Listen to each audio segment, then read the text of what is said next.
ఈరోజు బోరబండ సాయిబాబా నగర్ కాలనీలో ఏదైతే ప్రభుత్వ స్థలం ఉందో దాన్ని కబ్రస్థాన్కు కేటాయిస్తూ ప్రభుత్వం చేసే ప్రయత్నాలకు గండిపడిందని చెప్పవచ్చు. హైకోర్టులో ఈరోజు స్టే తీసుకొచ్చారు.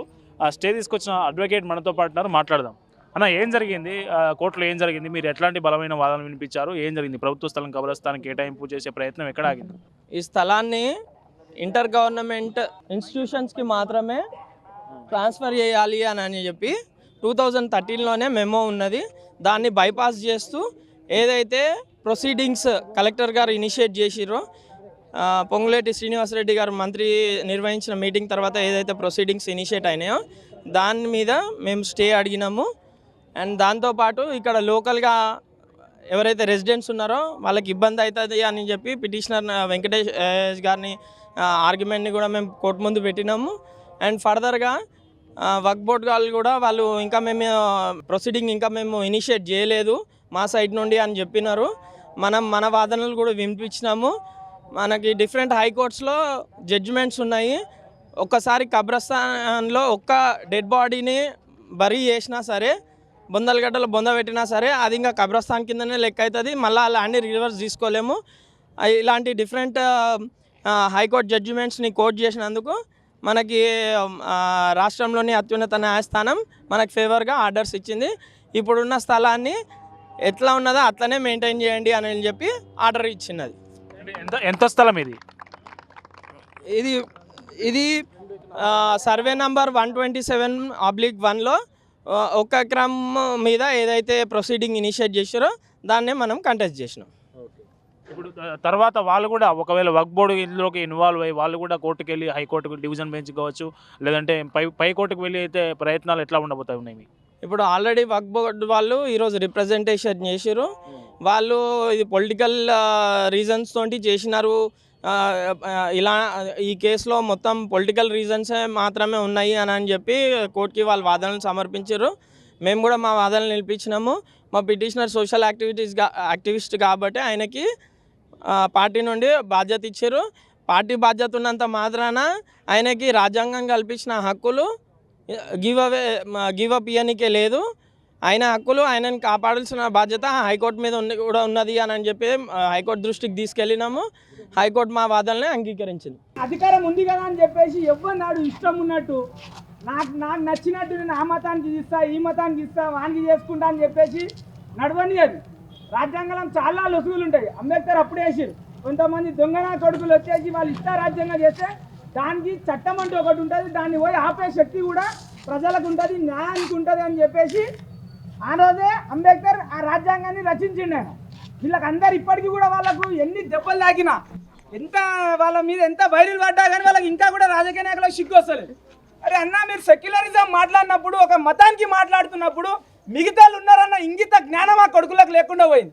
ఆ విషయం మీరు కంపల్సరీ ఈ దెబ్బతోట ఇప్పుడు ఈ జరిగిన ఇష్యూ తోటి వాళ్ళు అనుకోకుండా మా ఇష్టంగా వచ్చి వాళ్ళు వచ్చి ఏమన్నారు, ఒక మతానికి ఇచ్చారు. మీరు సెక్యులర్ పార్టీ అని చెప్తున్నారు. సెక్యులర్ పార్టీ అన్నప్పుడు ఏం చేయాలి? అందరి గురించి ఆలోచన చేయాలా, చేయొద్దా? చేయకుండా ఉట్టి ఒక్కళ్ళ గురించి ఆలోచన చేస్తే వాడు సెక్యులర్ పార్టీ అవుతాడా? మళ్ళీ వాళ్ళకి ఇప్పటికైనా నేను చెప్తున్నా, కాంగ్రెస్ గవర్నమెంట్కి, కాంగ్రెస్ పార్టీలో ఉన్న పెద్దలకు, కాంగ్రెస్ నాయకులకు అందరికీ, ఆడెవడు ఫైమ్ కురేసి అంట, ఆడు 40 సంవత్సరాల కళ నెరవేరింది అంటుండు. 40 సంవత్సరాల కింద బస్తీలలో ఎవరు అయ్యా మొత్తం బండ ఉన్నది. ఈ ఏరియాలో ఒక్కడు కూడా ముస్లిం లేడప్పుడు 40 సంవత్సరాల కింద అంతా హిందువులే ఉన్నారు. ఇక్కడ ఒడ్డరాలు ఉన్నారు, ఇక్కడ లంబడాలు ఉన్నారు, తాండాలు ఉన్నాయి. ఇక్కడ ఒక్క ముస్లిం కూడా లేకుండే 40 సంవత్సరాల కళ్ళ నెరవేరింది అంటున్నాడు. మనల్ని పక్క నుండి సపోర్ట్లు కొడుతుండు, ఇగిలిస్తున్నారు అందరు. మన హిందువులకు అందరికీ చెప్తున్నా, వాళ్ళు వాళ్ళ మతం గురించి ఫైట్ చేసినప్పుడు రాజకీయ నాయకంగా మీరు ఏదైనా చేయండి, మీరు ఏ పార్టీకైనా పని చేయండి. హిందువులకు సంబంధించి ఏదైనా అవసరం వచ్చినప్పుడు ఖచ్చితంగా మీరు కూడా, అరే సార్ వాళ్ళు తుర్కోళ్ళకు బొందలగడ్డ కావాలంటారు. ఇప్పుడు ఆడ బొరబండల నేను చిన్నప్పటి నుండి ఉంది, అది 30 సంవత్సరాల నుండి ఆడ బొందలగడ్డ ఉంది. దానిలో హిందువులు ఉండే, హిందువుల బొందలగడ్డ అని ఇచ్చారు. మన వాళ్ళు తెలియక కొంతమంది కన్వర్ట్ అయిపోయారు. సరే, వాళ్ళ బొందలు కూడా దానిలోనే ఉన్నాయి. క్రిస్టియన్స్ హిందువులే దానిలోనే ఉన్నాయి. సరిపోతలే, బొందలు పెట్టడానికి కూడా ప్లేస్ లేదు. దాని గురించి ఏదైనా లీడర్ అడిగిండా? ఎవరైనా లీడర్ పోయి కాంగ్రెస్లో చాలామంది హిందువులు ఉన్నారు కదా, పోయి మాట్లాడిరు ఎవరైనా?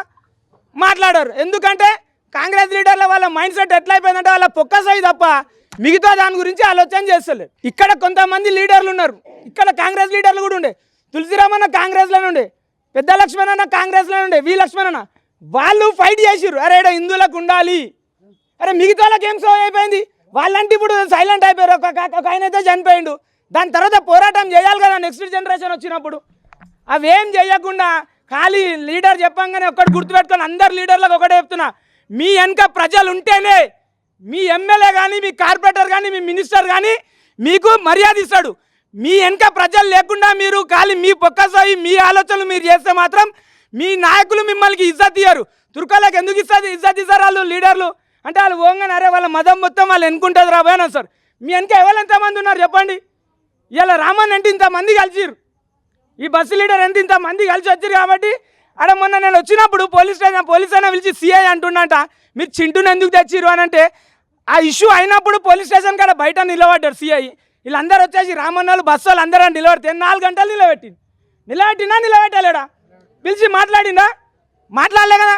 ఇప్పుడు వచ్చి సమస్య పెద్దగా మనం వచ్చి అంత పెద్ద ర్యాలీ ప్రదర్శన చేసిన తర్వాత అప్పుడు వచ్చి అంటారు మీరు ఎందుకు పోయారంటే నీ దగ్గరకు వచ్చినప్పుడు ఏం చేసినావు పోయి నువ్వు? నీ దగ్గరికి సమస్య వచ్చినప్పుడు నువ్వు ఏం చేసినావు? నీ దగ్గరికి ఫస్ట్ సమస్య వచ్చినప్పుడు నా దగ్గరికి రారు.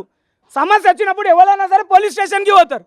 పోలీస్ స్టేషన్ పోయినప్పుడు వాళ్ళు పట్టించుకోకపోతే అప్పుడు మా దగ్గరకు వస్తారు. ఆ విషయాన్ని అధికారులు గుర్తుపెట్టుకోండి, రాజకీయ నాయకులు అందరు గుర్తుపెట్టుకోండి. నేను ఇప్పటికీ కూడా చెప్తున్నా, ఇప్పుడు మేము బొందలగడ్డ ఇయ్యొద్దు అని అంటేలే, ఇయ్యండి. ఎక్కడ ఇవ్వాలి? ఆడ ఆల్రెడీ ఇందులో బొందలగడ్డ ఉన్నది, దాన్ని వెనక ఇవ్వండి. ఆడ ల్యాండ్ ఉంది, 80 ఎకరాలు ఉంది. ఆడ ఎవడో వచ్చి నాంపల్లి నుండి అక్కడ నుండి వచ్చి పైలవాళ్ళు వచ్చి ఆడ కబ్జాలు చేస్తారు. ఇలా బీక్తున్నారు. ఆడ గవర్నమెంట్ వాళ్ళకి కనిపిస్తలే, పోలీసు వాళ్ళకి కనిపిస్తలే, రెవెన్యూ వాళ్ళకి కనిపిస్తలే. ఆడ ఇవ్వండి, ముగ్గురికి, హిందువులకి ఇవ్వండి, ముస్లింలకి ఇవ్వండి, క్రిస్టియన్లకి అందరికి ఎకరం ఇవ్వండి. ఒక్కళ్ళకి ఇచ్చేస్తా అంటే ఒక్కళ్ళే ఉన్నారా జుబ్లీస్లో? ఈయన అంటారు మేము ముస్లిం ఓట్లతో గెలిచినామని అంటాడు.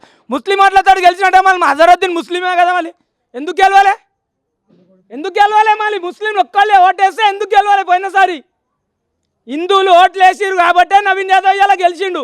హిందువులు ఓట్లు వేసిరు కాబట్టే నవీన్ యాదవ్ ఇలా ఎమ్మెల్యే అయ్యిండు. లేకపోతే కాకపోతుండే.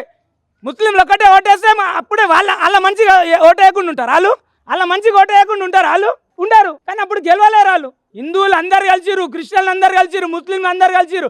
ముస్లింల సగం మంది ఇంకా టీఆర్ఎస్కి వేసిరు ఓటు. వాళ్ళ బూత్లలో చెక్ చేసుకోమని చెప్పొకసారి.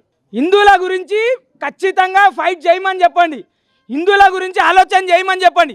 ఇప్పటికైనా మీరు హిందూ వ్యతిరేకంగా, హిందువులకు కాకుండా ఇంకేదైనా మీరు తీసుకొస్తే, ఒక మతానికి అనుకూలంగా ఏదైనా చేస్తే ఖచ్చితంగా మేము రోడ్ల మీదకి వస్తాము, న్యాయబద్ధంగా కొట్లాడతాము. పబ్లిక్లో కూడా వచ్చి మేము దాని గురించి ప్రచారం చేస్తాము. మీరు బట్టలు ఇప్పిద్దామని చెప్పేసి నేను మనవి చేసుకుంటున్నా.